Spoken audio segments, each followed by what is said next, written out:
आस्तीन के सांपों से सचेत रहो।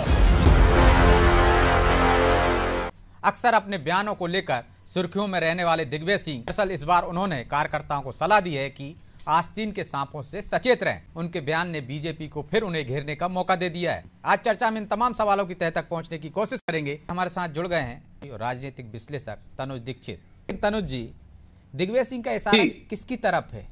क्यों उन्हें ऐसा कहना पड़ा कि आस्तीन के सांपों से सचेत रहिए? दिग्विजय जी एक अनुभवी राजनीतिज्ञ हैं और हमेशा बयानों को लेकर के बहुत ज्यादा चर्चा में रहते हैं। चाहे वो किसी के भी ऊपर हो, किसी को चाहे हिटलर कहा हो, चाहे किसी महिला को उन्होंने टंच कहा हो या कोई भी बात हो, वो हमेशा कोई ना कोई विवादित बयान लेकर के, यहाँ तक कि वो बीफ को लेकर के भी बयान कर चुके हैं। काफी सारे ऐसे बयान हैं जो उनकी पॉलिटिकल हिस्ट्री में, यहाँ तक कि उन्होंने खुद अपनी ही सरकार के प्रधानमंत्री रहे मनमोहन सिंह जी को भी ये एक टिप्पणी में कहा था कि केंद्र में 2 केंद्र है केंद्र सरकार में। तो देखिए क्या है कि बहुत सारे ऐसे विवादित बयान दिग्विजय सिंह जी समय समय पर देते आ रहे हैं और देते रहते हैं। तो देखिए उनका इशारा क्या है, किसको है और क्यों है, ये तो जिसको इशारा दिया है वो बेहतर रूप से समझ जाएंगे। लेकिन निश्चित रूप से ये अपनी पार्टी तक ही, मुझे लगता है उनकी पार्टी तक ही वो इस भाषण को, इस बयान को जो है सीमित रखते हैं और मुझे नहीं लगता कि उन्होंने दूसरी पार्टी को लेकर के कोई टिप्पणी करी है इसमें। लेकिन क्या सिर्फ चर्चित रहने के लिए इस तरह के बयान दिए होंगे?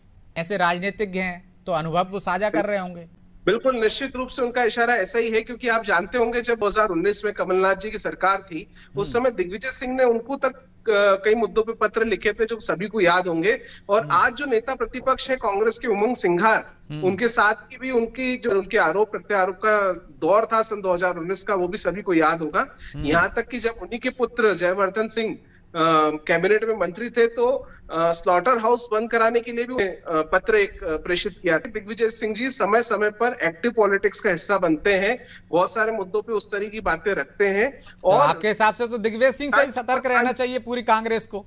देखिए मेरा आकलन ये है कि बहुत से लोग होंगे, तभी दिग्विजय सिंह जी का, अगर देखिए एक वरिष्ठ नेता का हम क्या सोचते हैं, कोई भी पार्टी हो, चाहे भारतीय जनता पार्टी हो, कांग्रेस हो, सपा हो, कोई भी पार्टी हो, कोई भी दल हो, अगर वो उसका कोई वरिष्ठ नेता अगर कोई टिप्पणी कर रहा है तो निश्चित रूप से कुछ देख करके दल की तरफ टिप्पणी की जाती है।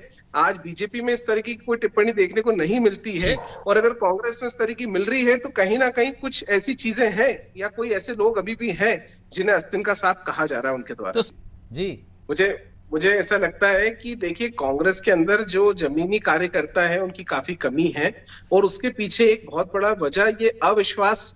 देखिए अगर आप अपने साथ जुड़े लोगों को अगर इस तरीके का दर्जा देंगे तो निश्चित रूप से वो एक अविश्वास प्रकट करता है मौजूदा कार्यकर्ताओं के लिए भी और आने वाले जो नए कार्यकर्ता हैं जो पार्टी से जुड़ना चाहते हैं उनके बीच में भी।